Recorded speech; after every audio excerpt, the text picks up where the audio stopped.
To be honest, it was shocking to me. Andrew Berry must be a lot smarter than me or us, because it doesn't make sense to me to trade a quarterback that you think enough of to make your opening day starter to a division opponent that's hurting in that area. But that's just my personal feeling. That's not a request that we made. That being said, I want to be clear, that would have no bearing in terms, whether he participated or not, that has no bearing in terms of how we think of it. But I don't know where it came from. Did you see our meeting, in the room, so to speak? Andrew Berry just went full nuclear on Mike Tomlin. We're talking fiery texts, dramatic office walks, and eyebrow-raising comments about Shedeur Sanders and, wait for it, Joe Flacco. Did someone actually trigger the nuclear football in the Browns front office? You won't believe what went down, how tempers exploded, and why Shedeur Sanders is somehow at the center of the chaos. Buckle up. This ride's about to get wild. Now I can ask it in earnest. Who's the bigger problem? Is it Andrew Berry or is it Kevin Stefanski with this team? I think it's Andrew Berry. I think that the talent. Tell me why. I think the talent on this team assembled has not been good enough, and that is across all levels. And yes, we have to sit here and say that the 2025 draft that Andrew Berry had looks like a smashing success. It looks like they have a lot of guys that are going to be good players in the NFL for a long time. However, I think a lot of what he has done in years leading up to that has put us in the results that we are in right now. Even if you don't want to put the Deshaun Watson trade, which I think is the worst trade in the history of this sport, if you want to put that on ownership and not on Andrew Berry, okay, I can get on board. If you're enjoying, please subscribe Shedeur Sanders to the channel. It helps more than you think. Andrew Berry, the GM of the Cleveland Browns, just found himself squarely in the crosshairs of Mike Tomlin, the Steelers coach who normally wouldn't throw shade at a water bottle, let alone another executive. But apparently, some lines in the NFL aren't meant to be crossed, and the Browns, as usual, found a way to cross them anyway. Tomlin, where he directly called out Andrew Berry. He was asked a question about the Joe Flacco trade. If you missed, and Kevin Stefanski was asked about that. I heard it. This is what Kevin Stefanski said in response to what Mike Tomlin said. And I quote, "I don't have a comment on that." End quote. Tyvis, you weren't here yesterday, so what do you think about Tomlin calling out Andrew Berry? And then two, Bull, you talked about you want a coach that's going to inspire, light guys up, have a little fire. Do you think, knowing how Jimmy Haslam acted and has acted in the past, and who said this specific comment? Joe Flacco traded mid-season to a division rival? Check. Salary cap that looks like a horror movie? Check. And smack in the middle of all this chaos, Shedeur Sanders, the quarterback prospect who suddenly became the hottest name in Cleveland since someone accidentally used ketchup instead of barbecue sauce at a tailgate.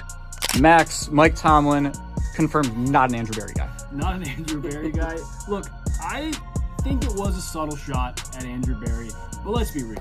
I don't think it would have been as big of a deal in his mind if they weren't playing the Bengals on a short week, who, by the way, looked pretty solid yesterday with Joe Flacco quarterback against arguably the best team in the NFC. I don't know, Zay, what did you think of those comments? So shot, that was shots of all shots, hip fire, quick trigger, you better look out and duck below.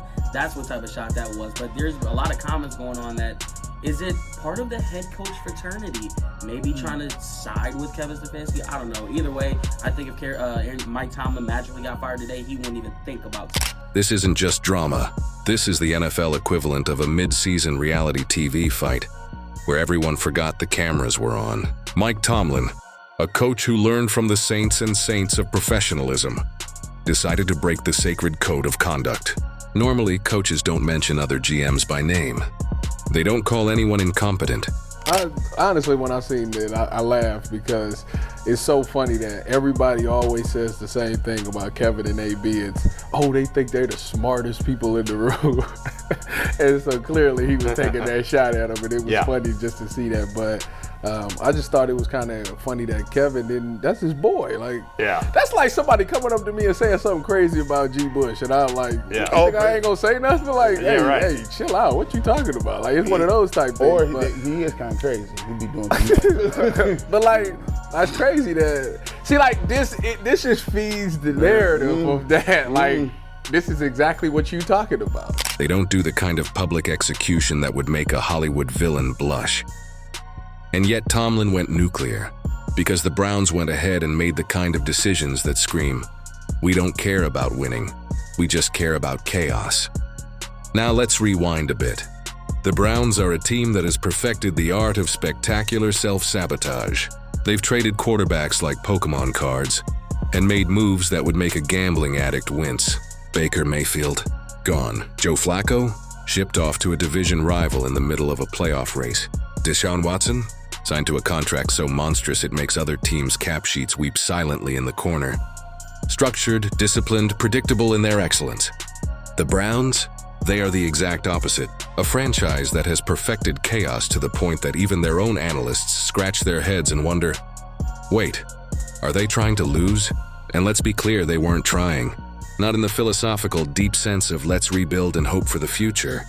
No, this was classic Cleveland panic. But I think there have been a lot of shortcomings in other areas of talent acquisition that have led the Browns to be where they are right now. Why has this offensive line gotten so bad? Are you telling me that because Bill Callahan's not here, the offensive line is this horrific? I'm not saying it needs to be the best, but it shouldn't be this bad. How come you have not been able to find a young receiver that doesn't need to be making a lot of money that's serviceable? I'm not asking for Justin Jefferson. I'm not asking for Jamar Chase. I'm asking for average. And you can't even get that out of the receiver position unless you make a trade for it. And that only lasts so long. And Jerry Jeudy is not even as good as Amari Cooper was when Amari Cooper first got here. This was, let's mortgage our next decade for the faintest hope that Deshaun Watson becomes some sort of miracle worker. They destroyed their salary cap, gutted their draft capital, and in one bold midseason move, traded Joe Flacco to a division rival. That's right. They made a trade that could single-handedly boost the Bengals' playoff hopes while pretending this is a forward-thinking strategy. Mike Tomlin saw this and, like any legendary coach would, decided to break the rules. He called Andrew Berry out by name, publicly, on television. And in doing so, he shattered the NFL's sacred code of courtesy. Tomlin didn't just break the rules. He detonated them, and the explosion echoed through the AFC North. Now let's pivot to the real star of this story, Shedeur Sanders, the kid who somehow emerged from all this Browns chaos looking like the calm in the eye of a hurricane. And here's the irony. While the Browns are busy torching their house and blaming each other, Shedeur Sanders is out there proving that a franchise-changing talent doesn't need chaos to shine. Hey, Mike Tomlin, hot. Mike Tomlin looking at Cleveland talking about, and Andrew Berry them like, bruh, what y'all doing? Y'all take Joe Flacco, which you made him your starting quarterback, and then you send him to a team in our division, yours and mine, to a team that need a quarterback. That's all they need is a quarterback. That ain't smart. He must be smarter than me and the team here. Mike Tomlin didn't like that, like, bro. But here's the tension. Will the Browns recognize what they have in front of them? Or will they panic, overthink, and make another catastrophic decision that sets them back another decade? Think about it. A team that gave up 6 draft picks for Deshaun Watson is now sitting in front of a generational talent and asking themselves, do we really need a winner this time? Every Browns fan should feel a shiver right now, because history doesn't exactly inspire confidence. And let's talk about the timeline of self-sabotage here. The Browns traded Joe Flacco midweek to a team in their own division. That's like handing your competitor the answers to the final exam and then bragging about your study strategy. Cleveland is not playing by the rules. Some analysts have floated the theory that Andrew Berry didn't even make the Flacco trade himself. But Tomlin? He's playing chess while the Browns are playing musical chairs in a hurricane. He called out Berry not because he's petty, but because the Browns' actions are a threat to competitive integrity. I know a lot of people was wondering what the hell is going on with the Cleveland Browns. Now, I am about to tell you guys what sources has been saying, what people in the media is saying that is currently going on with the Cleveland Browns, and it's just hell freezing over for them. I don't believe Kevin Stefanski is going to be the coach next year.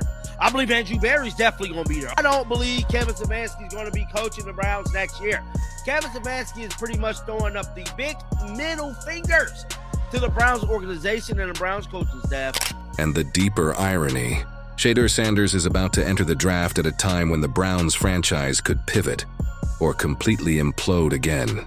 He's a proven winner, calm under pressure, and could transform a locker room that currently resembles a reality TV set for chaos. Yet he faces the ultimate question. Do I go to Cleveland and try to save this franchise? Or do I watch from afar while the train wreck continues? For any quarterback, that's a nightmare scenario. For Shedeur Sanders, it's another day in the spotlight. Let's break down the Browns' previous decisions to fully appreciate why Mike Tomlin's comments are nuclear. Baker Mayfield, a quarterback who now looks like an MVP frontrunner, was discarded because of a minor injury. Deshaun Watson, on the other hand, is a monumental contract albatross who can't stay healthy and has struggled to perform at an elite level. Meanwhile, Shedeur Sanders is quietly proving that winning isn't about chaos, panic, or blockbuster trades. It's about talent, poise, and leadership. He doesn't need distractions. He doesn't need a narrative about past failures. And Mike Tomlin is saying what all the Browns fans are thinking, man. Kevin Stefanski and Andrew Berry don't know what they're doing, specifically with the quarterback position. It's something I've been telling y'all. Hey, there is no proof that the Browns develop well. There's no proof that the Browns choose well at the quarterback position.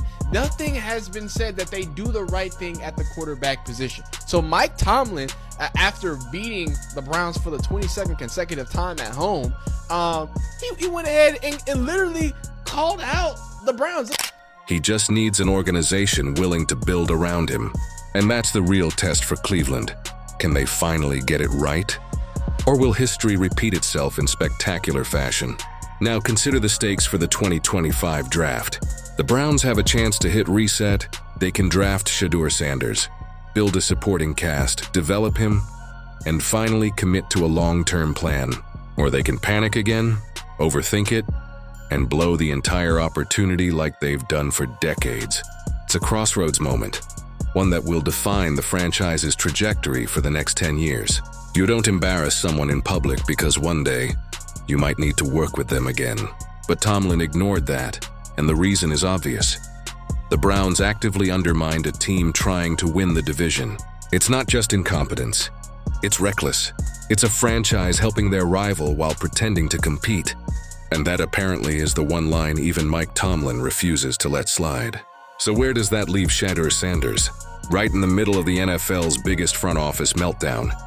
He's the calm, skilled, and tested player, watching a team self-implode around him. And Joe Flacco to a team that got wide receivers, running back, O-line, D solid, and you gonna put him in the AFC North.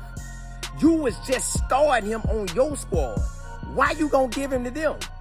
Trade that joker anywhere, but not to the AFC North. And honestly, get him out the AFC. Put him in the NFC. Mike Tomlin looking at the Browns like, boy, y'all some dumb jokers over there. Like, y'all ain't got them. Y'all ain't got it together over there. He said Andrew Beard. He could either become Cleveland's redemption story or watch as another generational talent is squandered by poor decisions and chaos. And if you're a Browns fan, that's a nail-biting, anxiety-inducing, popcorn-worthy moment all at once. It's also worth noting that the Browns' disaster is systemic. It's not just one bad trade or one poor decision. It's a pattern. It's Baker Mayfield being shipped off, Deshaun Watson taking up all available cap space, Flacco traded mid-season, and no real plan in sight. And then there's Shedeur Sanders, who represents exactly what they desperately need: a reset. A chance to build something sustainable. A player who could change the trajectory of the franchise if handled correctly. But can they handle him? That's the $230 million question. It's a demonstration of how not to run a franchise. And in the middle of all this, Shedeur Sanders is standing there ready, talented, and probably wondering why anyone would make football this complicated. And yet, the beauty of this story is in the stakes. The 2025 draft could be Cleveland's redemption. Could be the moment they finally commit to a plan, draft a franchise quarterback, and build a team that actually competes. Or it could be another chapter in a long, sad, chaotic history of blown opportunities. It's detected there, but nonetheless, does he have a fair complaint, Steelers fan Stephen A? Yes, I don't want to say it's unfair. I mean, he's right. He's right with what he's saying, but I'm just like, well, no, I think he's right about what he's saying, but why should the Browns be concerned about where it's all about the assets that you get, what you're looking for. You got Joe Flacco, what can you get for Joe Flacco? You know, say you got somebody desperate enough to give us a couple of picks for him or whatever. What are you gonna do? I'm just saying they're not thinking about, you know, the division moving forward next year, the year after, or anything like that. And they know how much they're hurting. And you know, if the Bengals come and they're so desperate that they're willing to make an offer, it's like, it's no big deal to me. Shedeur Sanders is the key, and everyone watching is holding their breath. Because if the Browns can't figure it out now, how many more decades of frustration will fans endure? The irony is delicious. A generational quarterback prospect stands ready to save a franchise, while the franchise itself can't figure out how to win a single game without causing collateral damage. Tomlin sees it. The NFL sees it. So here's where we leave it. Andrew Berry got publicly roasted. Mike Tomlin broke the code of conduct. The Browns' cap is destroyed. Joe Flacco is helping a division rival. Deshaun Watson is a contract albatross. This is the NFL at its finest, folks.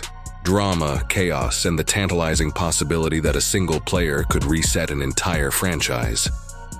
And if you're watching, the only question you should be asking yourself is, will Cleveland finally learn, or are we about to witness another classic Browns meltdown? And just when you think the Browns couldn't possibly make things more chaotic, enter the commentariat. Analysts, insiders, and Twitter quarterbacks collectively lost their minds over Tomlin calling out Andrew Berry. I normally agree with Mike Tomlin. Although he is a division rivals coach, I think he knows what he's talking about. He's a Hall of Fame level coach, has been in the job for as long as he has for a reason, never had a losing season with the Steelers. But I think he's off base here. And the reason I believe he's off base is because when Joe Flacco was sat, he was leading the league in interceptions thrown. And as a quarterback, especially your starting quarterback, being as old as he is, experienced as he is, it just could not be happening. He was making reads that rookies are making and incorrect errors that rookies make, and he's been in the league far too long to be doing that. Suddenly, every podcaster feels qualified to break down the Browns front office like it's a crime scene. Meanwhile, the real story, the potential for Shedeur Sanders to step in and change everything, gets buried under a mountain of hot takes, bad gifts, and more speculation than a Marvel fan theorist on opening night. Meanwhile, the division rivals are quietly licking their chops. The Steelers, watching with a combination of amusement and relief, because Tomlin just made it perfectly clear. The Browns are doing the work for them. The Ravens, probably popping champagne in private, because the Browns just handed them a roadmap of dysfunction, wrapped in a beautifully chaotic gift box. The Bengals, sitting there thinking, "Thank you, Cleveland," while Joe Flacco warms up in their system like a seasoned rental car ready to hit the track. And let's not forget the fans, the poor souls who can't help but ride this roller coaster. Browns fans have seen it all. Heartbreaking losses, coaching debacles, quarterback trades that make zero sense, and front office decisions that feel like the product of a dice roll in a dark alley. And now, with Shedeur Sanders in the mix, there's this glimmer of hope. The finally a savior vibe, mixed with the gut-wrenching here comes the chaos dread.